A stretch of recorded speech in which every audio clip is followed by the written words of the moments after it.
महावत जमीन पर पड़ा फूट फूट कर रो रहा था। श्री जगन्नाथ मंदिर के हाथियों वाले बाड़े में आज एक बहुत ही भयानक और रुला देने वाली उदासी छाई हुई थी।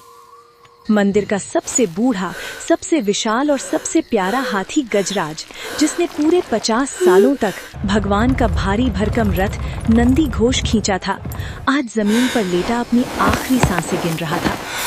बुढ़ापे और बीमारी ने उस विशालकाय जानवर को तोड़ कर रख दिया था। गजराज की बड़ी बड़ी आंखों से मोटे मोटे आंसू लगातार बह रहे थे। वो दर्द से करहा रहा था, लेकिन उसकी सूंड बार बार मंदिर की दिशा में उठ रही थी, मानो वो अपने प्राण त्यागने से पहले अपने मालिक, अपने जगन्नाथ को एक आखिरी बार पुकार रहा हो। रात के 2 बज चुके थे। महावत थक हार कर हाथी के पास ही रोते रोते सो गया था। तभी उस अंधेरे और बदबूदार बाड़े में एक हल्की सी दिव्य रोशनी फैली। चंदन और कपूर की एक बहुत ही मीठी महक हवा में घुल गई और उस सन्नाटे में 2 साए दबे पांव अंदर आए। एक साए ने मोटा सा सफेद कंबल ओढ़ा हुआ था और दूसरे ने एक पीला रेशमी कंबल।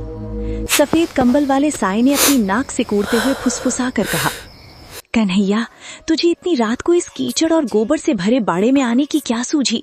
मेरे सारे सफेद कपड़े गंदे हो जाएंगे और ये देख कितनी भयंकर बदबू आ रही है यहाँ।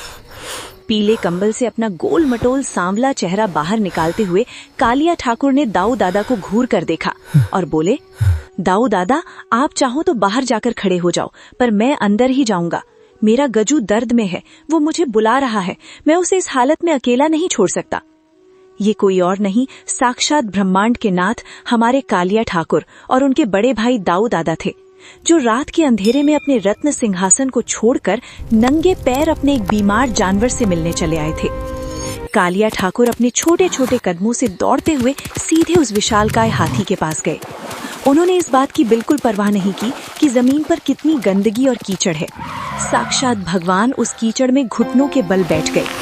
उन्होंने अपने कोमल हाथों से उस विशालकाय सूंड को उठाया और अपने सीने से लगा लिया। जैसे ही कालिया ठाकुर के दिव्य हाथों का स्पर्श उस हाथी को हुआ, चमत्कार हो गया। गजराज का वो भयानक दर्द एक पल के लिए जैसे गायब हो गया। हाथी ने अपनी कमजोर आंखें खोली और सामने अपने कालिया ठाकुर को देखकर उसकी आंखों से आंसुओं की एक और धार बह निकली। उसने अपनी सूंड से ठाकुर जी के गालों को छुआ। कालिया ठाकुर फूट फूट कर रोने लगे। वो हाथी के माथे पर हाथ फेरते हुए बोले, गजू, मेरे प्यारे गजू, मुझे पता है तुझे बहुत दर्द हो रहा है।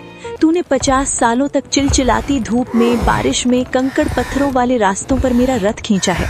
तेरे पैरों से खून बहता था, पर तू कभी नहीं रुका। आज जब तेरी ये हालत है तो तेरा ये ठाकुर तुझे कैसे छोड़ दे? पीछे खड़े दाऊ दादा भी ये नजारा देखकर पिघल गए। उनका वो सख्त स्वभाव आंसुओं में बह गया। दाऊ दादा भी आगे आए और उन्होंने अपने भारी हाथों से हाथी की पीठ सहलाई। लेकिन तभी बाड़े का तापमान एकदम से 0 से भी नीचे गिर गया। हवा बर्फ जैसी ठंडी हो गई। दाऊ दादा ने तुरंत कन्हैया के आगे आकर अपना हल तान लिया, क्योंकि सामने एक बहुत ही विशाल और काला साया खड़ा था। वो साक्षात मृत्यु के देवता यमराज थे। यमराज ने हाथ जोड़कर कहा, प्रभु, मुझे क्षमा करें। मैं नहीं जानता था कि आप दोनों यहाँ हैं, लेकिन इस प्राणी की उम्र अब पूरी हो चुकी है। इसका शरीर अब और दर्द नहीं सह सकता। मुझे इसके प्राण लेकर जाने की आज्ञा दें। कालिया ठाकुर झटके से खड़े हो गए। उन्होंने यमराज के सामने जाकर अपना छोटा सा सीना तान लिया और एकदम बच्चों जैसी लेकिन बहुत ही दमदार आवाज में बोले, नहीं यमराज, तू मेरे गजू को यहाँ से नहीं ले जा सकता। इसे दर्द है, मैं इसका दर्द ठीक कर दूंगा, पर ये मुझे छोड़कर कहीं नहीं जाएगा। यमराज ने सिर झुकाते हुए कहा, महाप्रभु, आप तो संसार के नियम बनाने वाले हैं। जिसका जन्म हुआ है उसकी मृत्यु निश्चित है। ये एक जानवर है प्रभु, इसने अपना जीवन जी लिया है। अगर मैं इसके प्राण नहीं लूंगा तो ये ऐसे ही रोज दर्द से तड़पता रहेगा। क्या आप अपने इस प्यारे हाथी को तड़पते हुए देख सकते हैं? यमराज की बात सुनकर कालिया ठाकुर शांत हो गए। वो जानते थे कि यमराज सच कह रहे हैं। गजू का शरीर अब काम नहीं कर रहा था। कालिया ठाकुर ने रोते हुए दाऊ दादा की तरफ देखा और कहा, दादा, क्या कोई तरीका नहीं है जिससे गजू का दर्द भी खत्म हो जाए और इसे कुछ साल की जिंदगी और मिल जाए? इसने हमारी इतनी सेवा की है, क्या हम इसके लिए इतना भी नहीं कर सकते?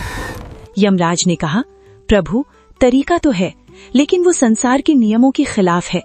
अगर कोई अपने हिस्से की नींद और अपने हिस्से का सुख इस प्राणी को दान कर दे तो इसकी उम्र कुछ साल और बढ़ सकती है और इसका दर्द हमेशा के लिए खत्म हो सकता है। पर भला एक हाथी के लिए कोई इंसान ऐसा क्यों करेगा? यमराज की बात पूरी भी नहीं हुई थी कि कालिया ठाकुर ने झट से कहा, मैं करूंगा। यमराज, तो मेरी नींद ले ले। वैसे भी मुझे रात को नींद कहाँ आती है। मैं गजू को अपनी नींद और अपना सारा सुख देता हूँ, तू इसके प्राण छोड़ दे।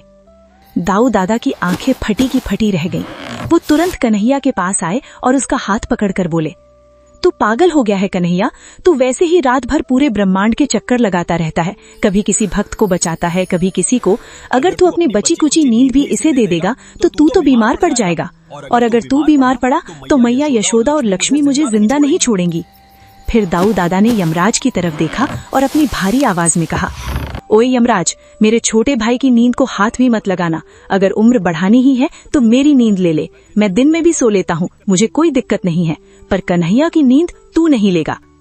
कालिया ठाकुर ने दाऊ दादा का हाथ झटकते हुए कहा, नहीं दादा, गजू मेरा रथ खींचता है, इसे मैं ही अपनी नींद दूंगा।